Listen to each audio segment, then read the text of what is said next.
If you go about trying to please everyone, there's going to be endless struggles.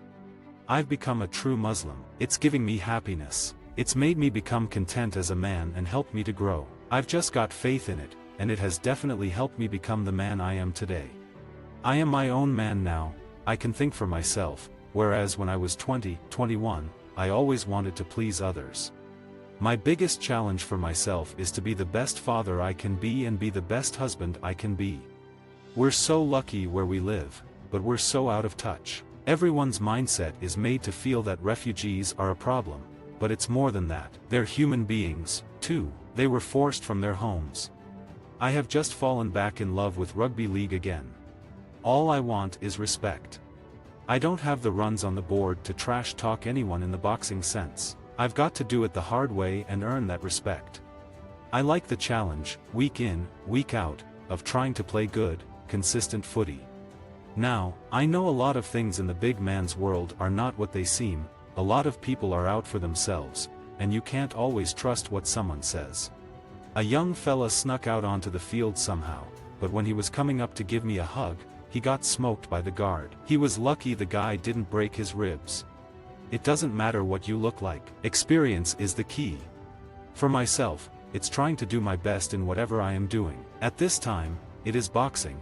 Then when I get home, I want to be the best father, the best husband, the best man I can be. I don't need a pool room with medals and everything hanging up. You can't have eyes on the wall, or the angels won't come in. That's what we believe. I grew up in a commissioned house in the next suburb over, Mount Abbott. It was a 2-bedroom house with me, my brother, and my 2 sisters. Mom and Dad slept in the lounge, and we didn't have wallpaper. It's been a long while, but, thank God, now I've been able to get my mom a house. One thing I've learned over my career is that simplicity is the key, on the field, off as well.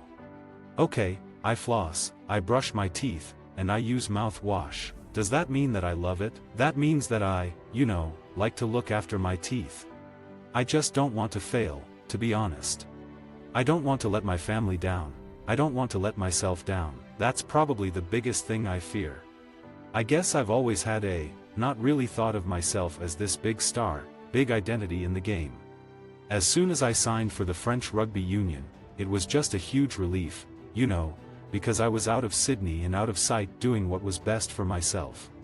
I definitely want to play rugby at the top level, international rugby. When I first went to rugby, I wanted it all. I just wanted it all, and I thought it was just going to happen just like that, but I've come to learn that good things take time. After that first month in Sydney, I went home for 2 weeks. I didn't want to ever go back because it was so hard. My parents were always living from paycheck to paycheck. They were always struggling. I thought that if I could play rugby on TV, I'd be able to get my mum a house. That was the driving factor. By the end of my first year at the Dogs, we'd won the competition, and I'd played some pretty good footy. I love winning, and I love the challenge. I really wanted to come into the Olympics. To be part of something special, to be an Olympian and have the chance to win a medal, it's an amazing feeling. I've had an amazing ride. I've been blessed beyond things that I could never have imagined. Every time you step out on that field, it's tough. There is no easy way to approach it and no shortcuts out there.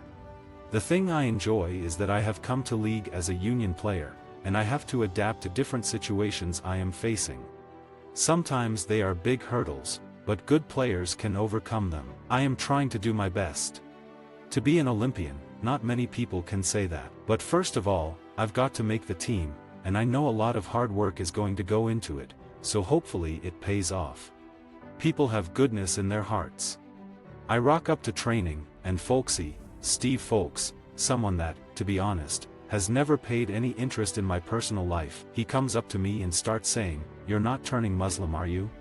If a lawyer, if a teacher, if a bus driver, if they're on $40,000 and they get offered a lot more to go somewhere else, what do you think they're going to do? If we're going to be getting treated like that, why can't we treat the clubs like that?" I just want to see the game and the players looked after the way they should be, because the crowds don't turn up to watch David Gallup play, they turn up to watch the players play. The biggest thing for me is earning the respect of my fellow players and coaches. I think that is why I was a little bit emotional. You don't get a haka done to you from the brothers for no reason if they don't respect you. I think the reason I hadn't fought was just the aftermath of the Bota fight. You put so much into a fight, and people just talk about it like it was a bit of a farce or something. How can I tell my daughter when she grows up to aspire to be what she wants to be if I am too scared to hop back in the ring because of what some people have said about me? Every rugby player in Australia and New Zealand or wherever they are from wants to play in the World Cup, and I am no different.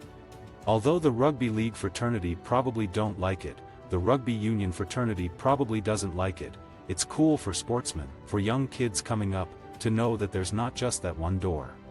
The pleasing thing is being able to be in an environment where, even though I'm a rookie, everyone wants to help you out. I was never going to be a rocket scientist, but I found the field that I was blessed to be able to do, and I just put my whole effort into that.